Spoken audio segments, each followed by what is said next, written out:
Good evening, everyone. Welcome to the museum. So good to see you all tonight. Thank you very much. Welcome. I'm John Hollar, the CEO, and on behalf of the staff, the trustees, our members, and all of our many volunteers, it's my pleasure to welcome you tonight to this latest edition of Revolutionaries. We're doing this for our second consecutive year. It's tied to the opening of Revolution, the first 2,000 years of computing. If you haven't seen the exhibit, I hope you will. And if you only got to spend a short time in it tonight or when you were here before, I hope you'll come back. We have a lot going on tonight and one fantastic panel. So I'm just going to give you a little bit of a head start by telling you about some other shows that are coming up in this season and some other things that are going on tonight. You can tell it's a very busy night at the museum. I hope you could find a parking space. If you couldn't, I'm sure I'll hear from you about that later. We're very busy these days. We're going to host about 375 events in this calendar year. The museum has become quite the center of activity. We're lucky to have an amazing team who makes that happen here, and so it's really a tribute to them and to the community, the way that it's embraced the Computer History Museum. We're all very, very delighted about that. Let me start by saying that major funding for Revolutionaries is provided by Intel. This is Intel's fourth year to fully fund this series. We're very, very happy about Intel's involvement. Absolutely. Thank you for that. I know everyone from Intel appreciates that very much, as do we. Tonight we welcome the who's who of technology reporting over the last 2+, maybe even 3 decades. David Kirkpatrick, Stephen Levy, and John Markoff. David Kirkpatrick is a former senior editor of Fortune magazine, and at that time he was also founder and host of Fortune's Brainstorm conference series. For many years at Fortune, David wrote the Fast Forward column on technology and the people driving it. He first appeared on our stage with Mark Zuckerberg in June 2010, right after the publication of his runaway bestseller, The Facebook Effect, which told the story about the young but fascinating history of Facebook.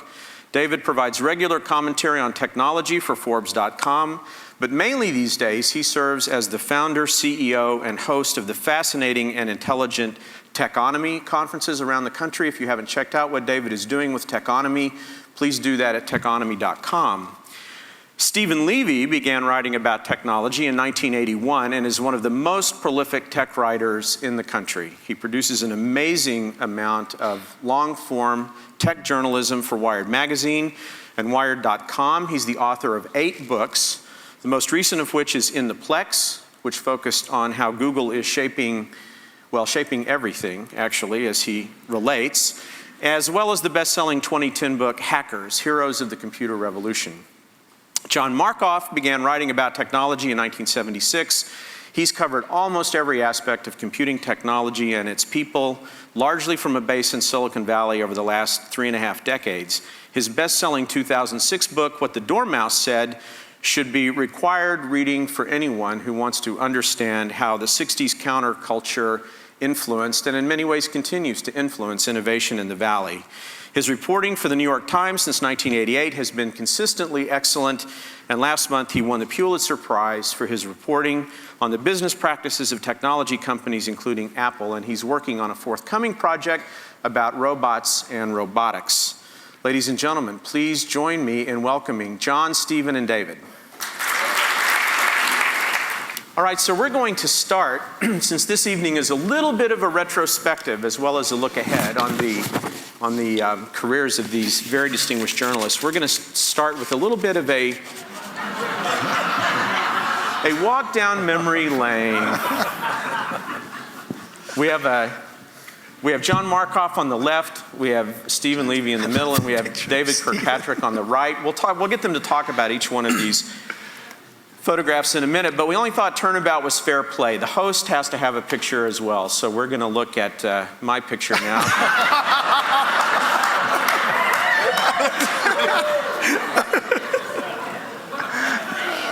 That was the summer of 1980. I just graduated from college and I was about to go to work as a journalist for United Press International. I almost looked like I knew what I was doing there. So that's me. Now let's go to the next set, which is Stephen. You're there in the front, and this is a very famous event. So talk a little bit about what you're doing there. I was attending the Isle of Wight Festival in 1970. Come on, yeah. Jimi Hendrix, it was actually, we didn't know at the time, it was Jimi Hendrix's last performance. Got a tie-dye t-shirt there, too. That's right, yeah. You didn't buy it at a store, I'm sure. Yeah, no, I didn't. It was the end of a summer of doing Europe, which people did, back then in the summer off. That's terrific. And the next one is of you in the picture we saw earlier. Now, what exactly is this? That is my office at the time.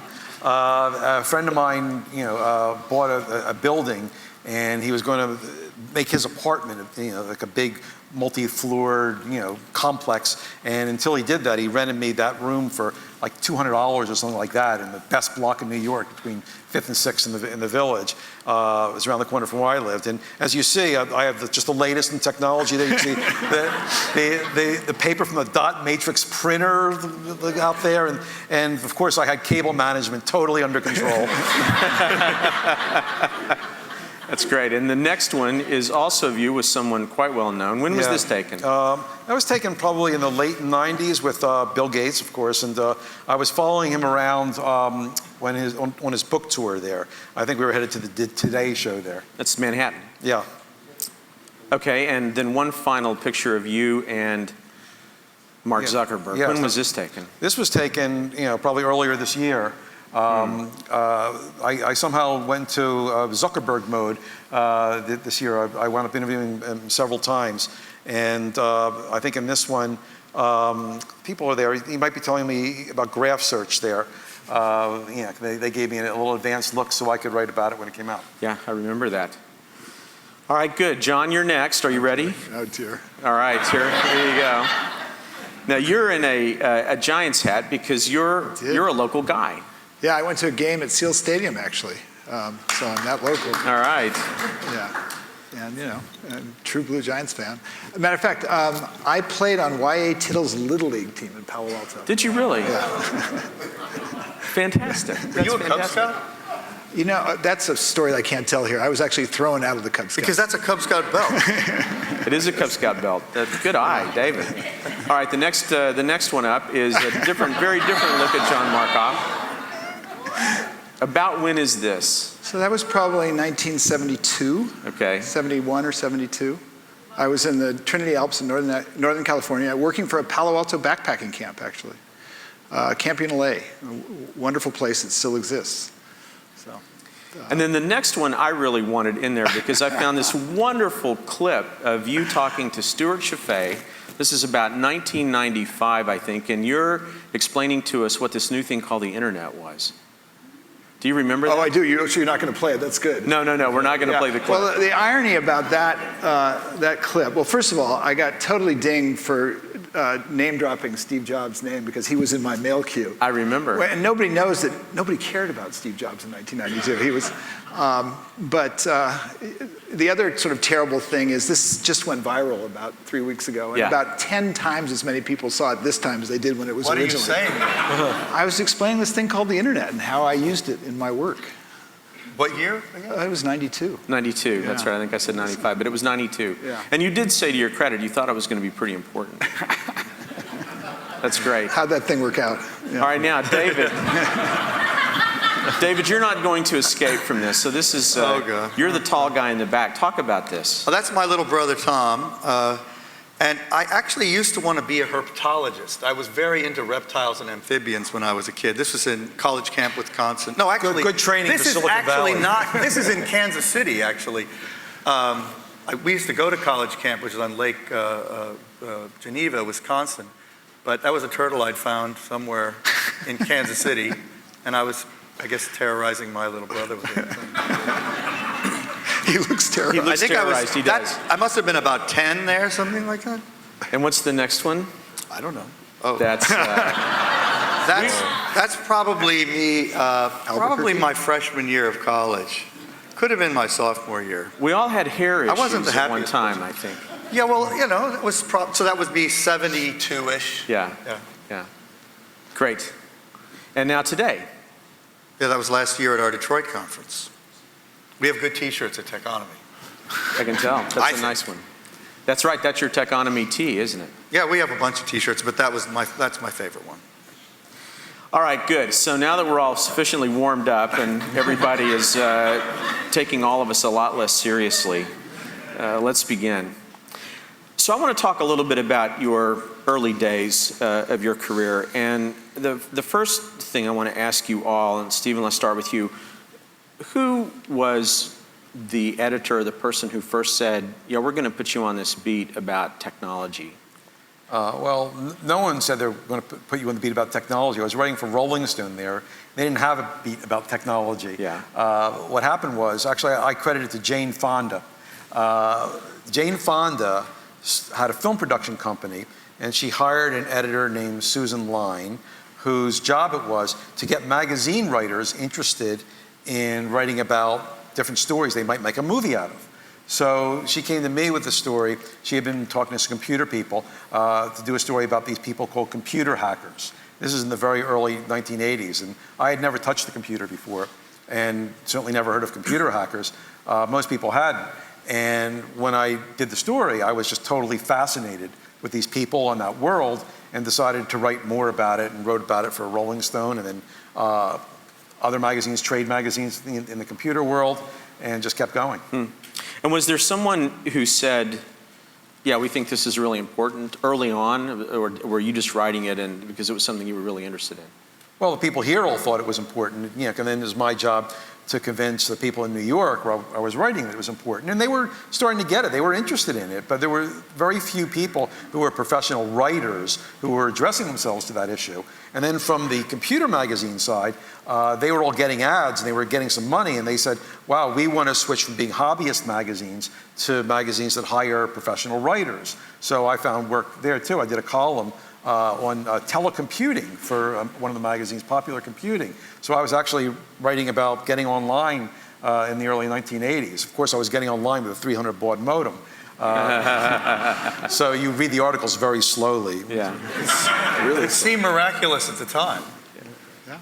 John, how about you? 1976 was early to be doing although if you want to this. go all the way back, I was the paper boy in Palo Alto at the homes where Steve Jobs used to live and Larry Page lives today. So that was the beginning of my journalism career. I like to say, there goes the neighborhood. But I dropped out of graduate school. I ran my college newspaper in the Northwest, and I dropped out of graduate school in '76, and I came back here and ended up working for a small alternative news service called Pacific News Service. And the neat thing about PNS is, although you got paid nothing, I think I got $100 an article, they were picked up by about 300 papers around the country. And so you'd write something, and it would be everywhere. You'd be in the Sunday Washington Post, the Sunday LA Times, the Sunday Chicago Tribune. So it really looked like I knew what I was doing. And I parlayed that ultimately into a job at a startup newspaper, computer newspaper in Palo Alto called InfoWorld. Which was sort of growing up with this hobbyistic phenomenon that was about 5 years old. The Homebrew Club was here. And InfoWorld, when it first started, it had been something that had been started by Jim Warren, the guy who started the West Coast Computer Fair. He had called it the Intelligent Machine Journal. It was bought by a guy named Pat McGovern, who ran IDG. And he turned it into this weekly, the first news weekly of the personal computer industry. But we really initially thought we were either going to be sort of the Sports Illustrated or the Rolling Stone of the personal computer industry. We couldn't make up our mind which. And then it ultimately sort of tried to become the Business Week of the PC industry, at which point it was time to leave. So. And David, how about you? I mean, how did I get started, right? Yeah, how did you get started in this? I'm much more junior in the field than these two guys, although we're roughly... Thanks, Dave. Roughly you consider me that way, yeah. Well, is that what you said? I don't know. He was thanking you for... But thank you for whatever. But, they're role models for me. I started first writing about tech in '91, January of '91, and I was at Fortune. And interestingly, I was drafted to do it. Nobody wanted to write about technology in 1991, in early '91, partly because PC was considered boring at the time. Technology was considered a very complex and scarily confusing field that really, there wasn't any payoff to be a journalist about it. Our only tech writer had quit to go to, I think, Information Week. And I had written a couple of articles on technically related subjects, particularly on the health effects of electromagnetic fields, which came out of the fact that I'd been writing about managing. And there was a lot of concern about what was happening to employees initially who sat next to cathode ray terminals, TV screen type things, because the radiation might be damaging them. And then that got me interested in writing about the health effects of power lines and cell phones. And those, I guess the cell phone article might have come later, but I'd written a couple of these pieces that were thought by the editors of Fortune to be sort of science-y, and I kind of had handled the complexity of it well enough that when they needed someone to cover tech, they said, well, you could do it. And I said, but I don't want to do it. And they said, well, you only have to do it for 2 years. And I said, okay. And then so I got a commitment that if I didn't want to do it after 2 years, I could go back to covering management or something else. And that was just such great timing, because the beginning of '91 really was the beginning of the sort of age of technology we're still living in many ways. The flourishing of technology really began with Windows 3.0, in my opinion, which came out in August of 1990. And really then that led to the World Wide Web and a lot of other things. John's laughing. Is that because you disagree? No, that was 2 years before I stopped covering the internet. Yeah, there you go. No, but I mean, but the fact is, yeah, well, you were a pioneer. I had no clue. But it was a very lucky time to get into it. And so by the time 2 years were up, there was no way they were going to take me off this beat. And it was, the rest was just fun. It's still fun. So I'm going to ask each of this question. I'm going to stay with you, David, for a second. Especially since you came to it fairly late, what was the first thing you wrote? I don't think of it as fairly late. That was 22 years ago, isn't it? Relative to these guys, it was late. Let me clarify that. It was, yeah, exactly. What was the first thing you wrote that either made an impression on you that this was important or going to be important, or one of your editors said, you know what, this is really important? Well, I don't know. There were so many stories, but the first big piece I wrote in the Beat was a piece comparing the U.S. to other regions in their prowess in technology. And I looked at, I think, 10 fields, semiconductors and semiconductor manufacturing. I don't know whether mini computers was one. There were a whole bunch of optical technologies. And I actually ended up giving a letter grade, I think, to each of the three major regions, Asia, US, and Europe, on each of these fields. And the feeling at the time was that Japan was about to overtake the United States in tech, and that we were at risk of losing our preeminence. And I was very gratified in doing this very thorough research project to end up giving more high grades to the US and convincing myself that Japan wasn't about to take over for everything, and it turned out not to be the case. But it was a great intro for me, memorably, because I got to really methodically look at a whole bunch of different parts of the industry in one story. And I think that I might have taken 4 months reporting that. That's the kind of thing that doesn't happen anymore. Magazine stories like that probably barely exist anywhere, sadly. Yeah, we're going to talk about that in a minute, about how things have changed. John, how about you? Well, in the 70s, I remember being involved in a 5-part series on the societal impact of the microprocessor. That was pretty early. At InfoWorld, well, so let's see. The other early thing that sort of had a big impact on the world, I wrote an early article on the Strategic Defense Initiative of the Reagan administration, and the headline writer at PNS actually put the phrase Star Wars on it, because and that was the first linkage between SDI and Star Wars, and because of that, it got a tremendous amount of attention, because it was just obvious that that sort of was where the Reagan administration was going. And then when I got to InfoWorld, there are a whole series of things, but the first thing that really sort of got picked up by the national press is that people had begun lugging Osborne computers onto airplanes, and they were using them.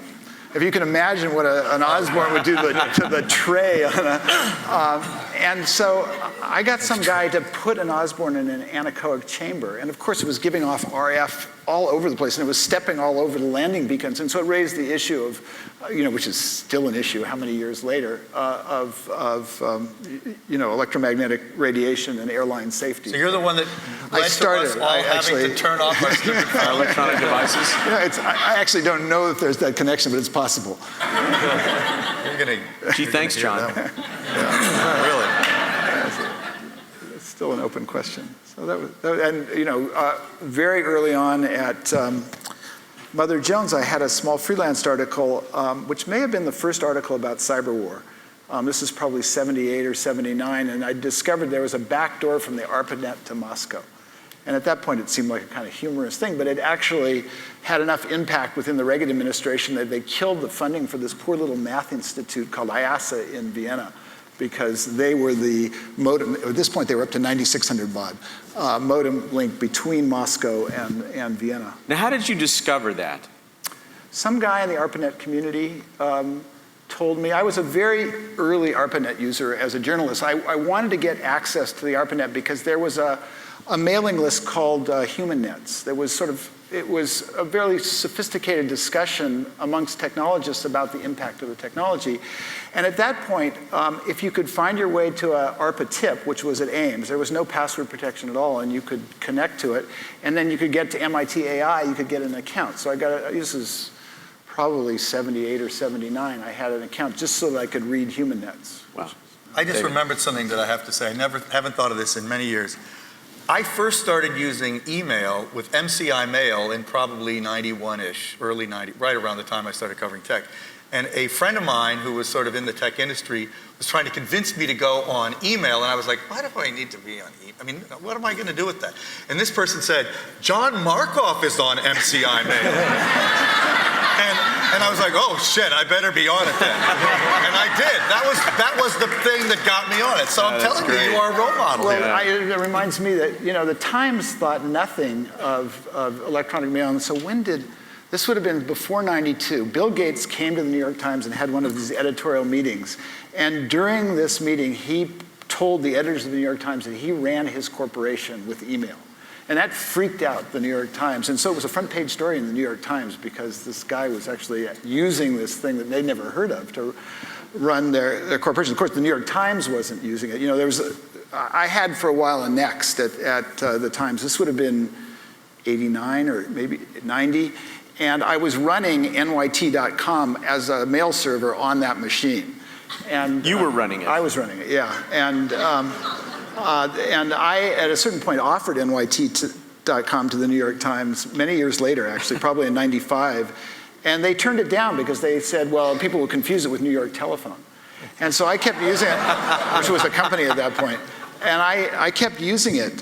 So you got the rights initially? I had a 3-letter domain name, yeah. But this is before the web. Most people here may not realize. Yeah, it was before the web. It was before a lot of stuff. But I didn't even have a web page. So if you went there, you got 404. And finally, about a year later, they came to me and they said, can we have that domain? And of course, I made the mistake of giving it to them. The deal was that if I gave them the domain, I'd get to keep my job. Well, yeah. Well, you are still employed. The New York Times. So about every 2 years, some systems guy cuts off Markoff at NYT.com, and I have to go remind them that we struck this deal, which is kind of a mixed blessing because it probably gets more spam than any other email address. If you kept that, you might own the New York Times right now.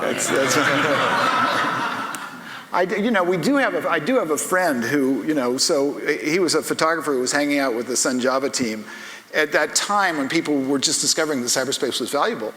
And the Sun Java guys told him that cyberspace was valuable. He registered all of the diseases. He's still living off the diseases. Wow. So why didn't we get it? Stephen, let's go with you now. The first story that you wrote, I mean, you reeled off a couple there, but what was the first one that really made you think, wow, I think I'm onto something here? Well, that first one about hackers, and then I did a book about it that came out in 1984, and doing that, the exciting part was kind of talking to these people at MIT who invented hacking. They invented computer culture, and it was a totally untouched story. It was like stumbling upon the lost city in the jungle somewhere, and like everything's preserved. And I'm talking to these people for the first time. And that was kind of amazing. And then there were other things. As I started writing for computer publications and switched my sensibility there, the computer industry wasn't really used to people coming in and treating them like things in the outside world are. I did this review of the PC Junior, which is a computer that IBM did, and I said it had the smell of death about it. And IBM did not like that. and they had never had anyone write something like that in a magazine, which actually charged money and was sold in a newsstand. So they went insane on that. And then, but probably during those first few years, probably the story that had the biggest impact on me was I did a story for Rolling Stone. I convinced them to let me write a story about this computer that Apple was about to release called the Macintosh. And at first, I thought Apple would be so thrilled that Rolling Stone was going to do a story about their new computer, but they said, well, we don't know if we really want it. As it turned out that Steve Jobs didn't want us to do the story unless he was on the cover. And he actually called up Jan Wenner, the editor of Rolling Stone, and said, I got to be on the cover. But he eventually backed down, and I went in there, and I remember it was like one day, in particular, it was a couple months before the computer came out. I went to the headquarters there in Banley 3, just down the street from where they are now, where they were building the Macintosh. And I saw this computer, which I knew was going to change my life. I knew it was going to change everyone's life. It was bigger than Windows 3, David. Yeah, it was Windows 3, actually. Actually, it was physically bigger, but it wasn't nearly as important in the history, at least of development. Well, we could talk about that. I'd love to. I have a feeling we're going to talk about that. And then, I'm not a partisan of Windows, by the way. So then I met these amazing people on the team, some of whom turned out to be my friends to this day, close friends, or kids all grew up together. And then at the end of the day, I went out to dinner with Steve Jobs. It was the first time I met him. And we had an amazing interview. Got testy at times, but he told me his whole philosophy of design, and said if this doesn't work, maybe I'll go to Italy and ride a motorcycle. And it was the beginning of a long-term relationship with Steve Jobs, which continued till he died. When you first heard those visions of his, what did you think? Well, I thought, this guy's got the biggest ego in the history, right? But on the other hand, I just saw the most amazing machine I'd ever seen. And I met the people there who one moment would curse him for making them work so hard, and then dismissing their work with horrible words, and then they went back and did something amazing, and then and they were having the time of their lives essentially building this thing, and so I had to be impressed with what he was doing there. Mm-hmm. The thing that all three of you have done throughout your career, which I love and which is important to us as a museum, is you've combined the cultural impact of the things that you're working on with the actual unfolding of the stories at a personal level as you're talking about it with the people, and at a technological level. You've never really focused strictly on the evolution of the technology. You've always managed to get the cultural implications wrapped up We in might your all coverage. be liberal arts majors. I know, John, you were Social science. well, Yeah. and English. yeah, English, yeah. Why What was major? that important to you? What about you? English. From the beginning? What were you, Stephen? English. English, I was an okay. English major, of Yeah, course. of course. Yeah. Right, that's what I say. Yeah. Why was was it apparent to you from the very beginning that the cultural impact story was as big as let's say the business story? Well, when I was doing Hackers, I saw how much all of this was a cultural story and a political story, and politics in the same way we thought of politics in the 1960s there.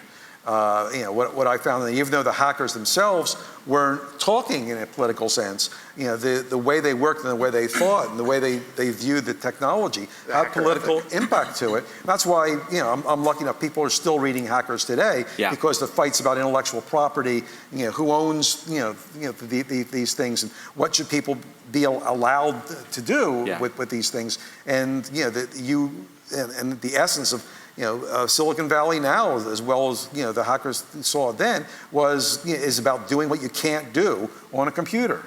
And I thought that that's the story really. It's not a technology story. It's a human story. Yeah. John, you were almost literally growing up with it at the same time, right? I was thinking about my sort of Macintosh aha moment came about 6 years. I mean, it's sort of you get these insights that change the world for you. And for me, it was actually from this guy by the name of Ted Kaler. I was working on the board of directors of that summer camp, and this guy shows up who's decided the world's going to end. and that he has to do something about it. He wants to create a time capsule and put all knowledge in it and bury it somewhere. And he heard about this summer camp up in Northern California. And we thought, well, this is a great deal. We need somebody to dig biffies on our property, and then he can put his time capsule down there and it'll be there forever. And Ted Kaler was one of the young kids who was part of the Alto team. And so as a result of Medium, he lost interest in building his time capsule, but I got to see an Alto.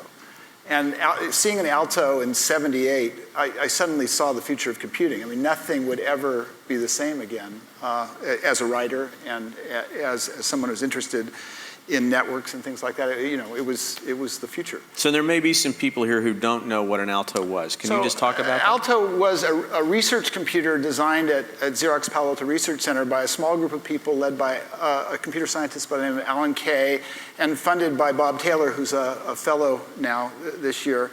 And it's thought of largely as the first modern personal computer. It had a window display, it had a mouse, it was networked, all the things that we've come to use. And Alan really thought of it as an interim Dynabook. He had this notion of something that's sort of like a slate or a portable computer that he was trying to get to, and it was a step on the way to that path. And once you see that, it's so obvious that that's the world's going to be, and it just, it's that Paul Sapphoism, never mistake a clear view for a short distance. I mean, it took a little longer than I thought to get there, but it was pretty obvious where the world was going right at that moment. Yeah. And David, the cultural implications of all of this. I love the way you're taking the conversation. First of all, I never was really a tech writer the way these two guys have been, although I think they've both done a lot of different things, all of which I've read. But I've been more a business writer and writing about industry stuff and competition between companies more, I think, than either of these have, although Stephen, especially with the Google book, and he's done a lot of that. It's not really what you do, write about competition per se, although you get into that through the technology window a lot. But, I had been writing for Fortune for some time before I had this, drafting experience. And, frankly, business people are pretty dull. And I probably wouldn't have stayed at Fortune much longer, to be honest. I was kind of bored and also annoyed with the kind of personalities that I was having to deal with writing about DuPont, and some of them were interesting, but a lot of them weren't. So I had no idea what I was going to experience when I started covering tech.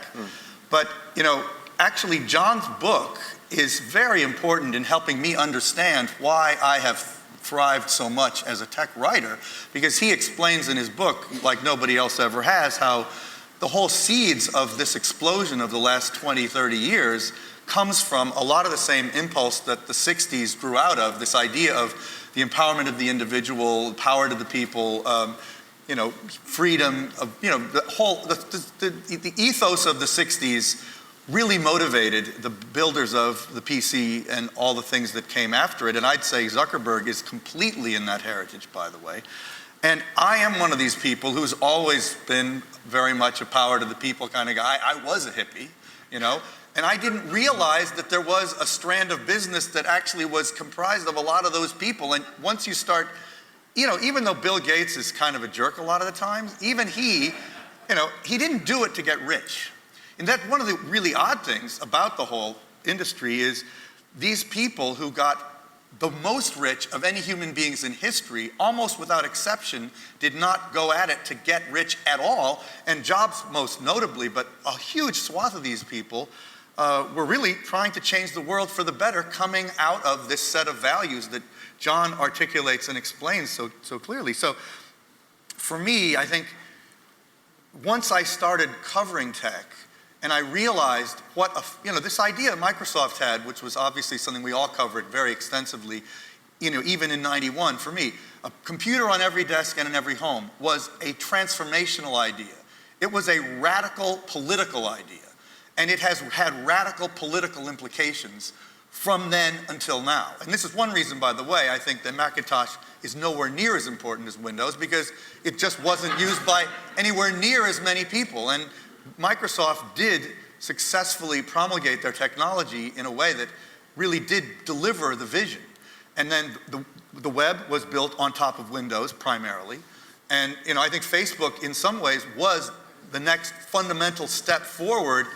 There have been plenty of other phases, but one of the reasons I love Facebook so much as a company and was so happy to write about it and still think it's so important is because this idea of, transparency and giving people this power to reach out as broadcasters is really so embodied in the whole business idea. And that's what fascinates me about the industry, and that's what I've tried to point out without actually in Fortune. Fortune was never interested in that aspect of it, by the way. She always had to kind of hide that.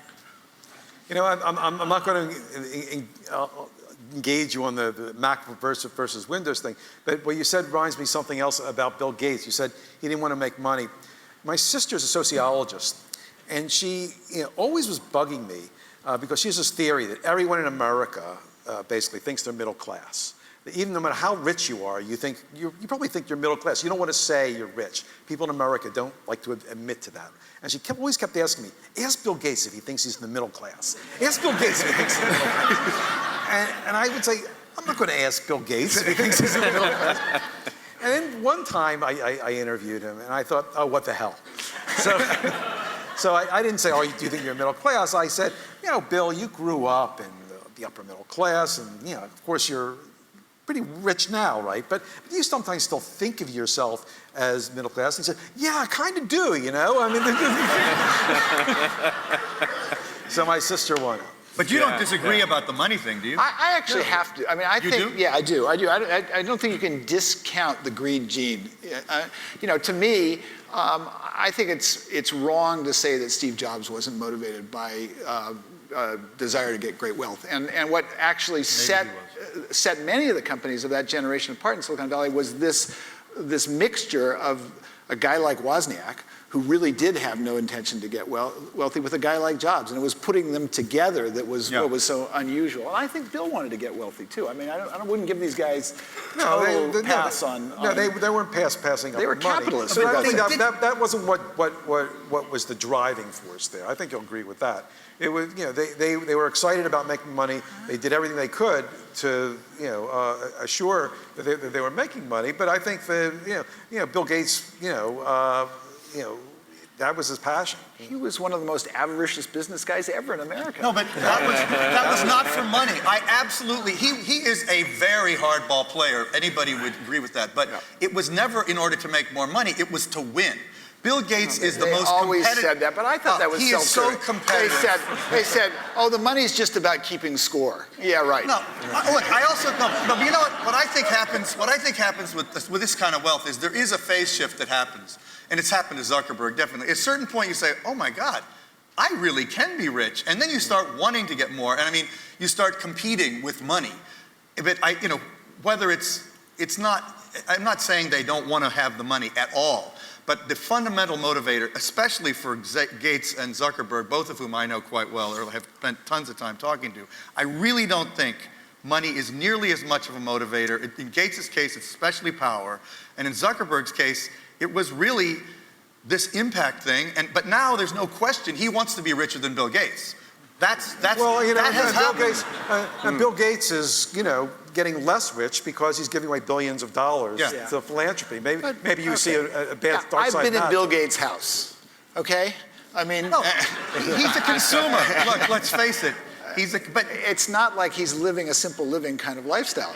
No, but I want to jump in here. When you have $50 billion, it can be a modest experience, and it still feels pretty extraordinary to you and me. I want to walk back about 2 minutes, okay, and ask you a question based on something I've always wondered about. You're storytellers, and storytellers love heroes. The American narrative is a hero story, but so often in these companies you're talking about. You hear about pairs. You talk about Jobs and Wozniak, and there's the famous pair at Google, and there's Zuckerberg and maybe Sean Parker. I don't know, maybe that was the pairing that really mattered. Have you found this again and again as you've covered these iconic companies, that there's something magic about two people getting together at the beginning and really sparking each other? Well, just throw that out. I think I've seen that, the hacker and the business person paired in the Valley a lot. Maybe it's not one-to-one, but that chemistry, I think, is what distinguishes Silicon Valley in a lot of ways. So I have seen that over and over again. Although it's not a necessary component. I see Not as much Gates and Allen as Gates and Ballmer in that way. Yeah. What about you, Stephen? I don't know. It happens a lot, but then sometimes you mentioned Google there for a number of years. Larry and Sergey and Larry, they were almost indistinguishable, and it wasn't until more recently that people understood, and I really understood when I embarked on a book about it, how even though they shared a lot of the same values, how different they were. And and now we see they're off in considerably different directions. Yeah. All right, so let's do a little word association here. I'm just going to throw out some words or some names, and you guys whoever wants to speak up, speak up. This could be risky with names. Could be. Jack Dorsey. I think he's as close to Steve Jobs as anybody living today, myself. Odeo. Say more about that. Oh, it was the company preceded Twitter.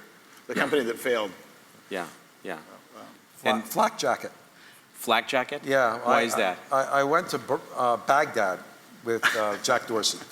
It was a State Department excursion. They were taking these technology people to Iraq. It was in 2009, thinking that it would instruct Iraq on how to rebuild itself or something, and they assured us everything's going to be perfectly safe. We drove around in these armored SUVs with flak jackets and helmets, and we had to detour because suicide bombers were after us. And Jack at the time was in this period where he had sort of been booted out of this company he founded, and the guys who were left were taking these victory laps on Conan O'Brien, and Jack was down about it. But I think it says something for him that he came back now, and it's Jack who's considered now the one of the big stars of Silicon Valley. Yeah. All right, so here's another one, Marissa Mayer.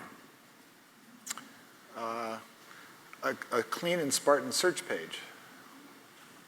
Because of the Google UI interface. Yeah.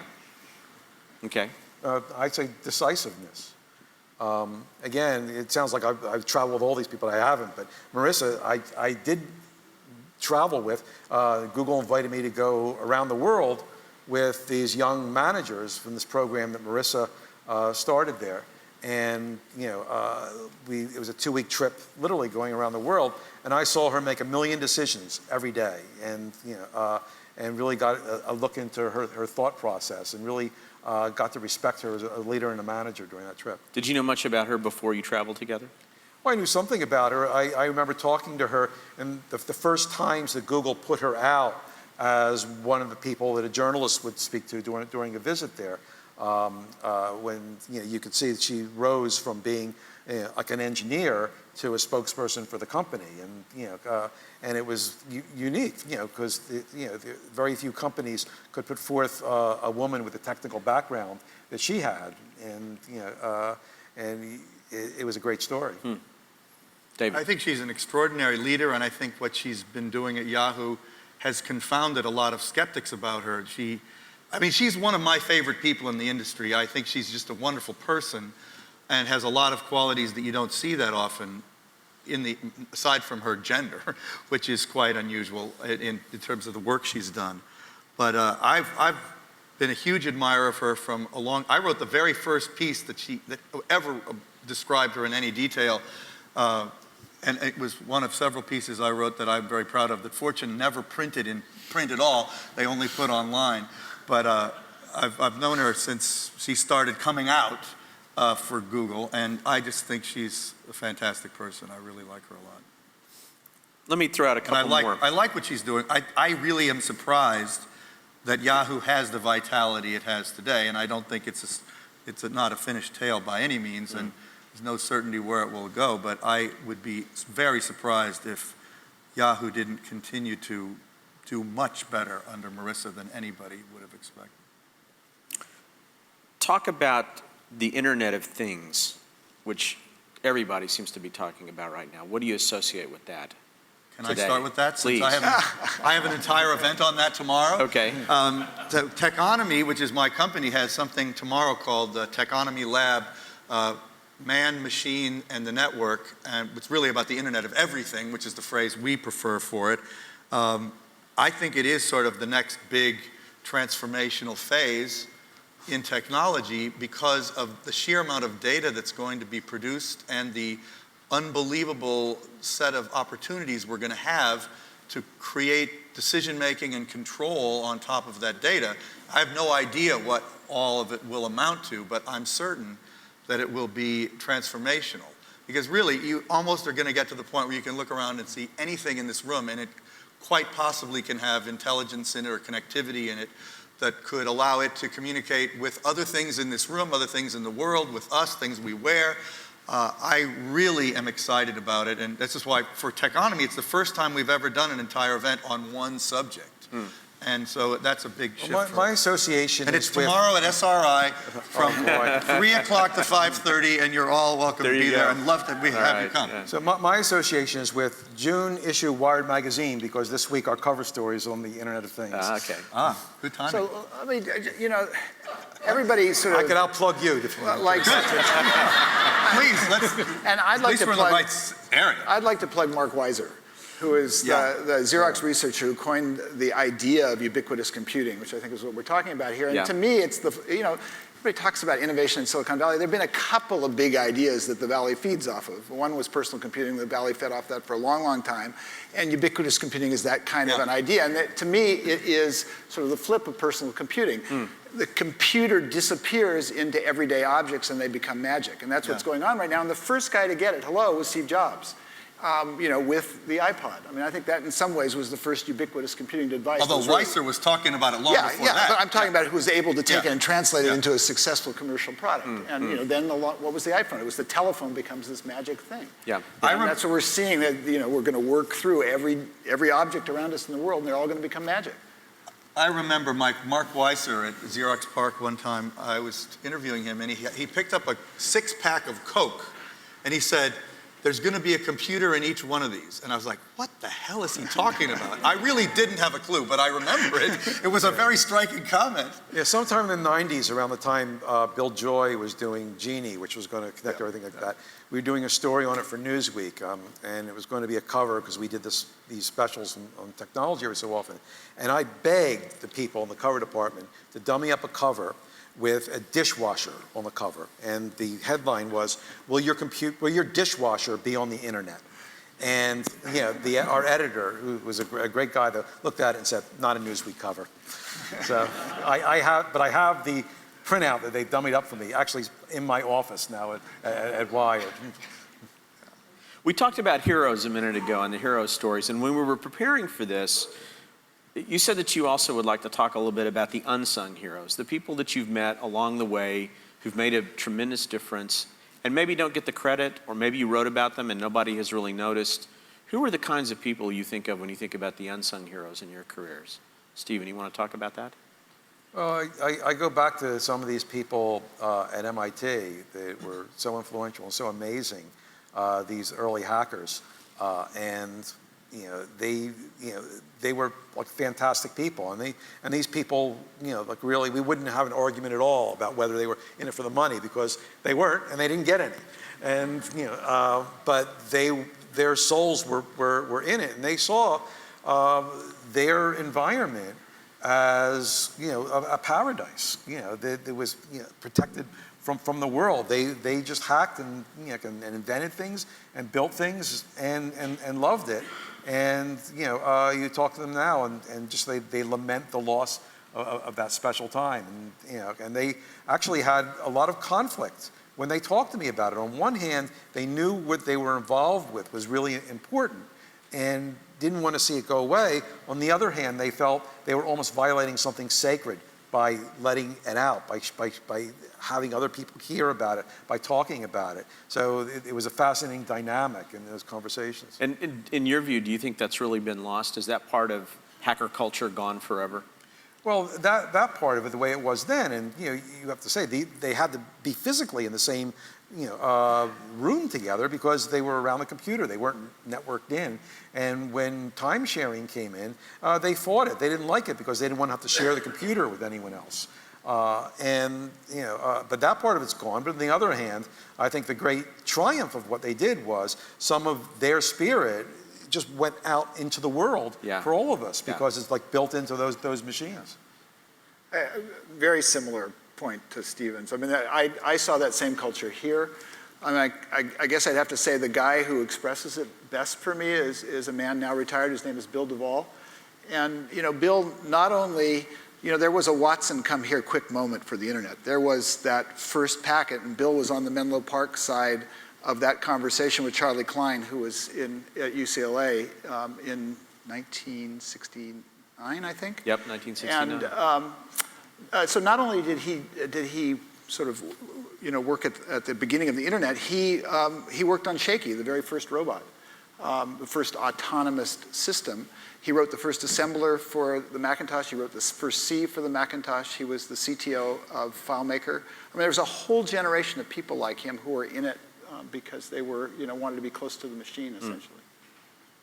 David? Well, these two guys are more historians of computing than I am.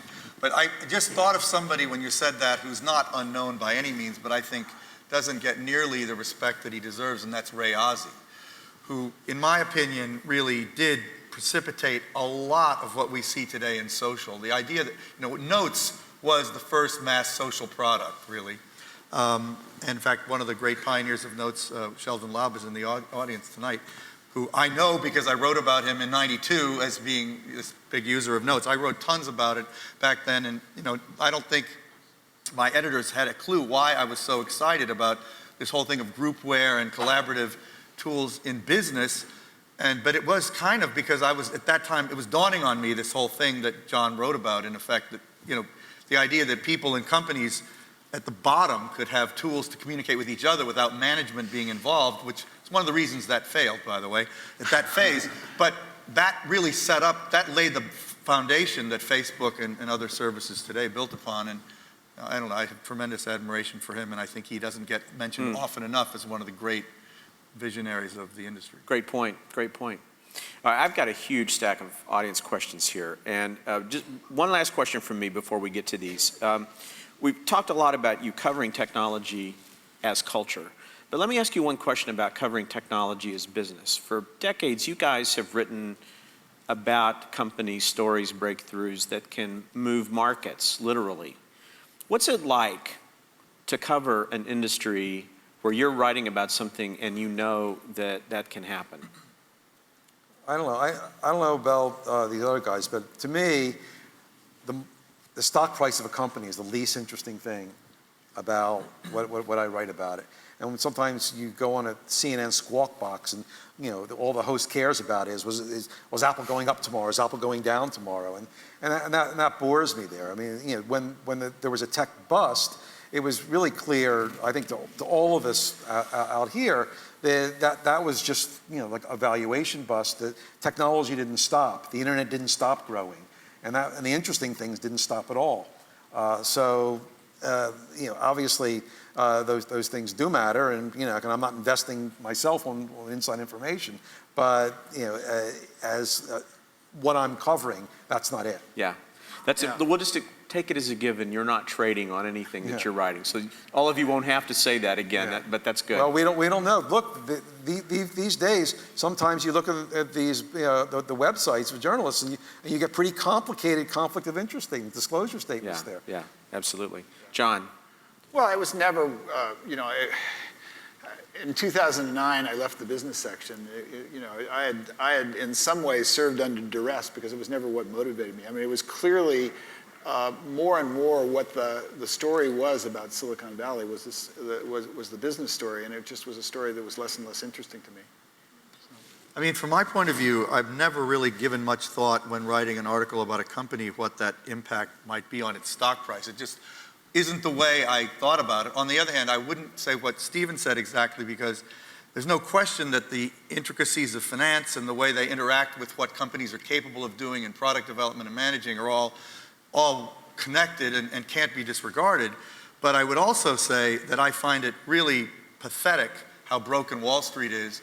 And I think a lot of the mindset that has taken over, the excessive gathering of rent, so to speak, on Wall Street, and their ability to dictate and influence companies for really often for ill in terms of their strategies for growth and innovation, because of this extraordinary short-term pressure that they consistently seem kind of unable to avoid exerting, is really sad and tragic. And the longer-term view that a company can have, the more likely it is to do interesting things. And I was just talking to somebody today from a private company about how much more freedom they have to do creative, innovative things because they don't have to answer to Wall Street. So I'm very down on Wall Street. Never made me hugely popular among my colleagues at Fortune to talk that way, but I've talked that way throughout. All right, so now let's get to some audience questions here. First, I love this. Even though you were English majors, I'm just going to pause there. Has all the exposure to technology gotten you to consider yourselves geeks? You consider yourselves to be geeks? Is there a geek version of DNA that you sort of tap into now and then? Well, what differentiated me, I think, for a lot of early technology, I sort of grew up with a homebrew club, and so I actually became, I guess a geek groupie. And I also, I spent a year at Byte, which was kind of my CS degree. Byte let me spend as long as I wanted on very technical articles, and I was, proud of the fact that I wrote the first article on RISC architecture. And I spent a month in the Stanford CS library and had both Hennessy and Patterson sort of tutoring me on computer architecture. So it made a difference. Yeah, that's amazing stuff. Yeah, so that is amazing. And Andy Grove still hates me for it. I became a rabid RISC fan, and we had many debates over computer architecture. Yeah, I don't venture as far into the weeds as John, but the great thing about this job is that people will spend time with you to explain things that even through the thick English major skull, you can ask questions and you learn. Don't be afraid to ask stupid questions. Even if they roll their eyes, they will spend the time to answer. They think, "Oh my God, I can't let this guy out of this office until he at least knows something of what he's talking about." So they spend time with you, and you get a master's level course, with the most amazing people on earth. Yeah. I'm even farther from the reeds than Stephen is, but I can't even figure out which one of those cables behind Stephen's computers goes where. So I do not consider myself a geek at all. Okay. I consider myself a storyteller and a chronicler of social impact and business impact.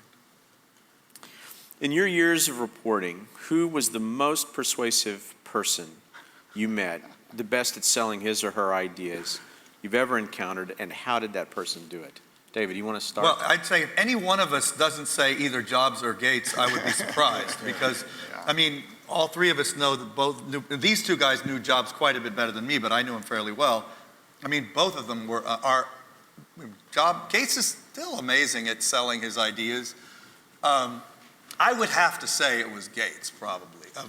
But As a persuader, I'm not sure. They had such different styles when you would interview them. Totally different. Can you describe it? Well, when you went to interview Steve, basically you had to play defense. It was like, you had to go in there like rope-a-dope, because he would just come at you, pow, pow, pow, pow, pow,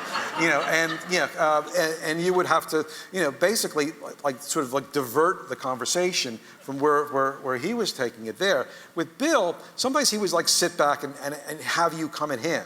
Then he would, when you show your vulnerability, he would go at you there. And sometimes, he had this little game he would play sometimes, a couple games. One of his, he would sometimes go totally silent if you ask him a question that he didn't like. I remember the first time I interviewed him about the browser war. I did the first story on the browser wars.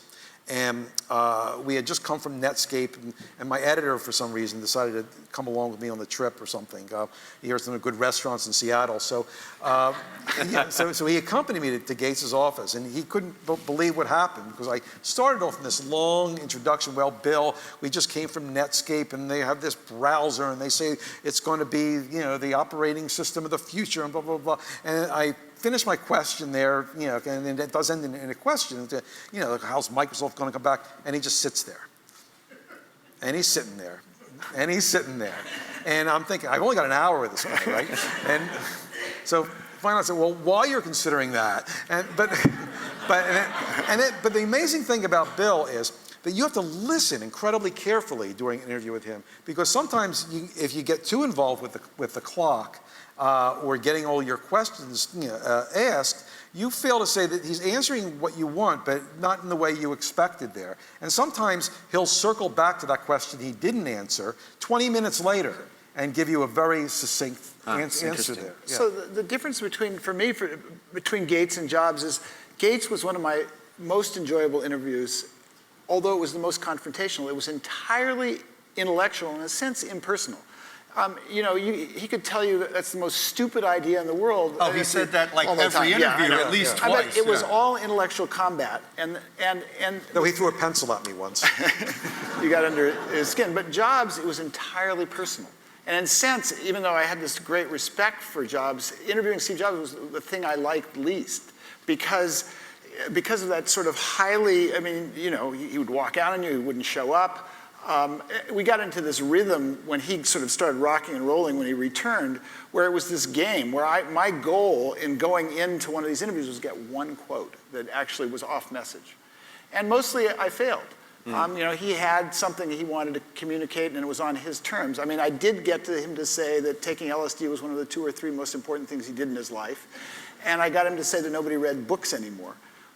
But that was about it. He was a control freak, and I hated that. It was a struggle. But Gates, you felt like you could spar with. Gates now actually is totally different. Bill, when he was off the record, had this eviscerating sense of humor, and he is a very funny guy. But when he was on the record, he would be careful of what he said, very measured. Now you talk to him, and he's just having fun. I did an interview with him recently for our 20th anniversary issue. And I always try to throw in something he's never heard before. And I saw on his website, he just comments on a lot of books he's read. There's about 50 books on there. There's only 2 novels, and one of them was Catcher in the Rye. So I decided to ask him, I said, Bill, do you identify with Holden Caulfield? And he gave... It's a great English major question. Right well, yeah, he asked for it. He put it up there. He gave an amazing answer. He said, well, not really, but on the other hand, wait a minute. I named my daughter Phoebe, he went into this long thing, like Catcher in the Rye. He remembered everything about it, which freaked me out. And he said, and I probably, if I were him, I would have left my hockey sticks on the subway too. And so he remembered that? Whoa. Interesting. But I want to correct myself, because I actually do think there's only one other person I know who compares to those two, and that's Zuckerberg. I really do think he's in the league. And actually, in the end, I found his vision more compelling, which is why I wanted to explain it in detail. And I think he's still extraordinary at expressing the passion that drives what he's doing at Facebook. So his interviews have gone up amazingly since he is amazingly since he started. Passionate and articulate about what he's trying to do, in my opinion. You may have just answered this question, but let's take Gates and Zuckerberg off the table for a minute and just think about who you consider today's larger-than-life personalities in the tech industry. Or maybe you're going to say we've talked about them all, and there isn't anyone bigger. Well, we didn't talk about Jeff Bezos, who's definitely in the very, very top rank there. And a real visionary. We talk about Wall Street and somehow how they could hurt a company's prospects by focusing on the short term. Well, he thumbed his nose at Wall Street and says, "I'm going to do it in the long term." And and he also can be like an elusive guy in an interview, but sometimes pretty inspiring, and he's done amazing things out there. He'll kill me for saying this, and this is sort of my tech passion. But I would put Sebastian Thrun in this crowd. Would you really? He's a guy who's in the process of reinventing transportation, reinventing education, and reinventing mobility. And he'll really kill me for that, but he was in the mix in Google Glass. And who has had that kind of impact in the space of a decade? Less than a decade. I think he's remarkable. And he's not very high profile publicly. Intentionally so. Yeah. He really stands in the background, but he is someone who's changing the world right now in real time in those big areas. Could I just Sure. make a pitch for a slightly different lens? Although, I mean, we've mentioned Jack Dorsey. I absolutely agree about Bezos, but Jack Ma and Pony Ma, leaders of Alibaba and Tencent, are as important probably as anybody we've mentioned. It's just they're Chinese and they don't get written about as much. And neither one, well, Jack Ma speaks English very well. Pony Ma barely even speaks English, and he never gets interviewed. But, I mean, what Tencent is doing right now with WeChat, with 450 million users, and coming out of nowhere, it's like less than 2 years old, you can't you can't disregard the significance of that. The Chinese internet is where the majority of users of the internet are today. So if you want to talk about pure transformational impact, you'd have to include them and probably some other Chinese people. Yeah. One other guy I'd like to mention, a guy I followed for many years, and I've always had a great time talking to him, is Stephen Wolfram. Who is a brilliant guy, a controversial guy, and he's unbridled in what he'll say about anything. And he's always a lot of fun to talk to, and always doing amazing things. What he feels like doing. The other day he posted this giant post about Leibniz, right? Just in his spare time, he thought, well, I'll think about Leibniz. I'll visit his archives and analyze his writings about mathematics. It's an amazing guy. Huh. What technology? Here's another audience question. What technology did you write about that you thought would be a world beater or a gee whiz breakthrough that actually never turned out to be that at all? That's interesting. John, you're smiling. I'm drawing a blank. Okay. I mean, it's sort of. We don't want to think about things you like guys that. You're like Dick Clark. You only write about the hits, right? That's. I once wrote an article for Rolling Stone, a column. I did a column for Rolling Stone in the early 80s. And I wrote it about this cable channel that had just come up, the Weather Channel. And I thought it was the stupidest idea anyone ever thought of. And the headline I gave it, "When It Rains, It Pours." That's very good. A year ago, I got the Google Q onto the front page of the New York Times because it was made in America, and it lasted about 2 weeks. Yeah. That was pretty embarrassing. Well, I mean, I mentioned how I was really excited about groupware in the 90s, and I was totally wrong. It totally died. I learned a lot by writing about it. I've written about so many things that I got excited about and turned out not to matter, but I've forgotten about them also, unfortunately. But it's happened many times. I will concede that. But I don't like to think about it in the shower. We had Sheryl Sandberg here last week with Eric Schmidt, and of course her book has sparked such an amazing conversation about the role of women generally and the role of the women in tech in particular. And there's a question here about that, which is very straightforward. Why do you think there have been so few women who are the equivalent of a Jobs, a Gates, a Zuckerberg, a Jack Dorsey?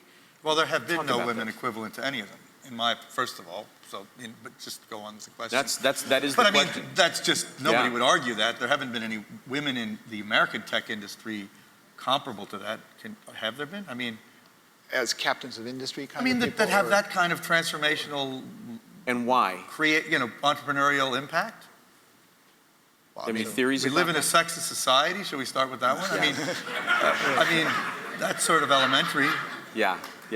Yeah, I think, Sheryl outlined a lot of she was very eloquent. These factors there. Yeah. In covering these companies, have you seen things that are the types of barriers that she writes about that cause this sort of artificial condition I don't to think you have to be exist? a reporter to see these things happen in society there. It's always great to see companies getting more women interested in there, and believe me, the people talk a lot about the figures of technology.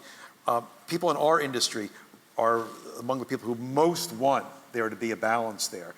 We don't look good when we only focus on one gender there. And so no one's rooting for more women in technology and more diversity in general than magazines like ours. Yeah. I just think it's worth mentioning Ginni Rometty, because the fact that, I don't think she's like those other people yet, but, there's a good feeling about what she's starting to do at IBM, more than I would have expected. Mm-hmm. And I think IBM, we haven't mentioned IBM much up here. It's certainly a big part of your exhibit here. It's a company I've written about a ton, but I think I would not have ever guessed that she would have done as well as she's already starting to do. And I have good feeling about her potential in what is still one of the most important tech companies, and probably still the second largest one, right, in terms of revenues in the U.S.? Yeah, it is. Or is it the largest now? It is the largest. Is it now the largest? In revenue terms, it is. Interesting. HP went ahead for a while, and then HP, we know it. We don't know what really happened there, but boy, whatever it was, it's been. I want to ask two questions about something that has come up that we haven't talked about, and then I'm gonna ask the wrap-up question myself. So first of all, we haven't talked about security or privacy, things you've all written about extensively. On the security question, who is going to win in the war for internet security in the end? Is it going to be kept secure, or is it going to be the people who want to break it down? What do you believe about that, John? This is the expert right here. Well, no, I walked away from this a year ago because I just sort of had it after LoseSec and Anonymous. I decided if I had to write about one more testosterone poisoned young man with an attitude, I was going to have an aneurysm. It was just time. It was time to do something different. It was Groundhog Day. But I think that what has made me pessimistic about the security Pessimistic. question, yeah, very pessimistic actually, as it's become an instrument of state power, statecraft, state intelligence agencies, and if we ever had a chance of securing these machines, now that the states are using them for their own means, all states, 100 nation states have active cyber war programs, I despair at ever building a meaningfully secure ecosystem. I don't see how it can happen. So you've got the rise of the surveillance state on a level that I think even would shock Big Brother. It's happening on every dimension, from little brother to big brother. But are you more worried about surveillance or chaos? All of the above. I think you name it. I mean, look at Stuxnet. If this is the best the United States and Israel can do. But if they're going to take the first strike in a whole new kind of warfare, they ought to at least win, right? I think there are many things we don't know about Stuxnet, but I think it was striking for what's possible and also for the scale of the failure. But it also, I don't think we've even seen, in some ways, as sophisticated as Stuxnet was, I believe there's a layer below that. We haven't seen the war going on at a deeper level. We've had hints of it, but I believe it is going on at a great scale. And it means that these systems are fundamentally insecure. And I don't know how to back out of that. You can technically do it, but how do you get into the market and secure these systems and ensure our privacy? There's so many things that are, by their very nature, conflicting that I think we're going to live with this chaotic situation for a long time.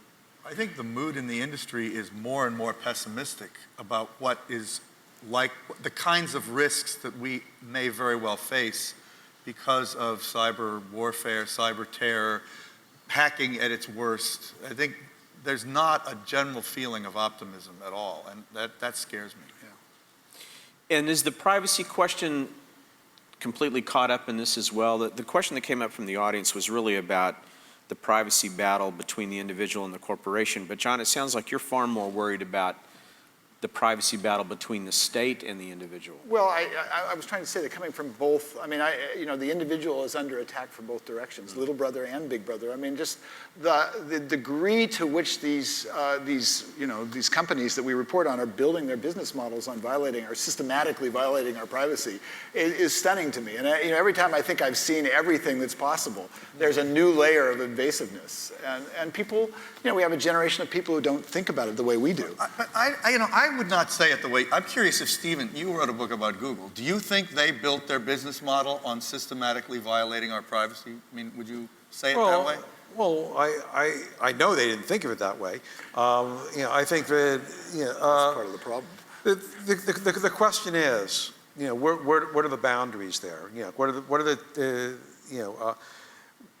if you say I'm giving my permission to use all these, this unbelievable amount of information to help me have a better experience there, that's the ideal, and that's what Google would say, I think, is the ideal. But then there's this other level, which is very common in the industry, which, and this isn't, in Google's case with so much with search advertising, but to the degree they're in display advertising and other things like that, and some of the things that are mixed in, with the social things, where there's, tracking, and I think just routinely, not just Google, with many, many places, there's tracking that takes place that I have the feel that regulation should limit that. The voluntary restrictions just aren't working there, and you need not only regulations, you have to enforce the regulations to do that, and we're not seeing that. We're not, and I don't think try to get something like that done in Congress in a sensible way.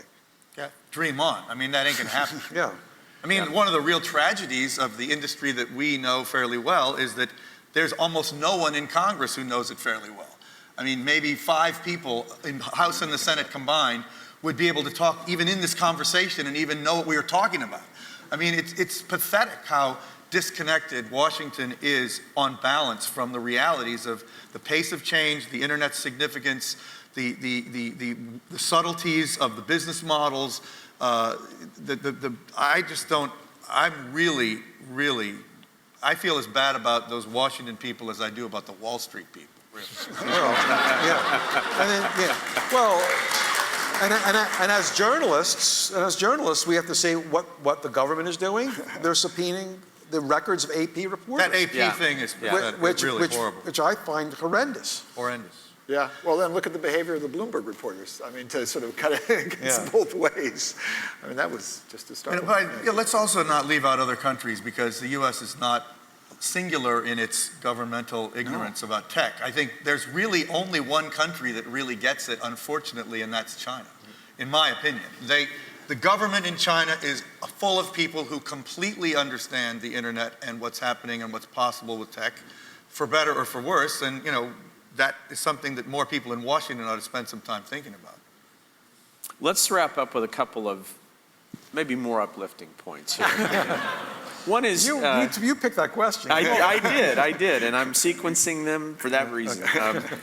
Let's talk about what you're working on now, what your next big project or projects are, and especially the things that you find really exciting. Well, it's about time, I can't avoid it, to start looking at another book. And the thing that's really been interesting to me is, looking at the startup culture here in Silicon Valley there. I think there's room maybe for a treatment that hasn't been done before to really explain and illustrate what goes on here, because it is sort of unique in the world, and it's made a big difference in people's lives, and there's great stories in there. That's great. John, first of all, congratulations on the Pulitzer. Thank you. And what are you working on now? Thank you.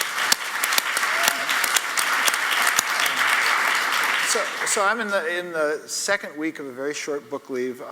Over the last year, I can't tell you how many technologists who I've spent time with who believe that the pace of automation and robotics and AI is accelerating in a significant way. And I think we're at that point where if you take the last 30 years of society defined by personal computing and the internet, 2 technologies I would call IA, intelligence augmentation.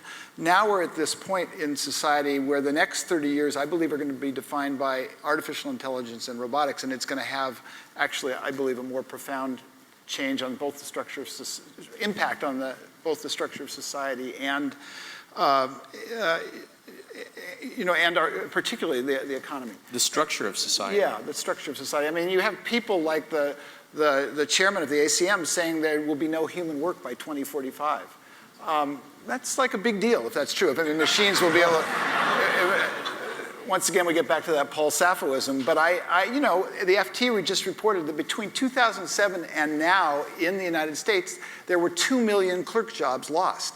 I mean, that's largely been unreported, but I believe it's true. It's the hollowing out of the corporations. The clerk class has vanished overnight. And that's, I reported 2 years ago on, the impact of technology on what we've thought of have been skilled, prestigious professions. E-discovery software taking out $175 an hour paralegals and $400 an hour attorneys because this software does a demonstrably better job of reading documents.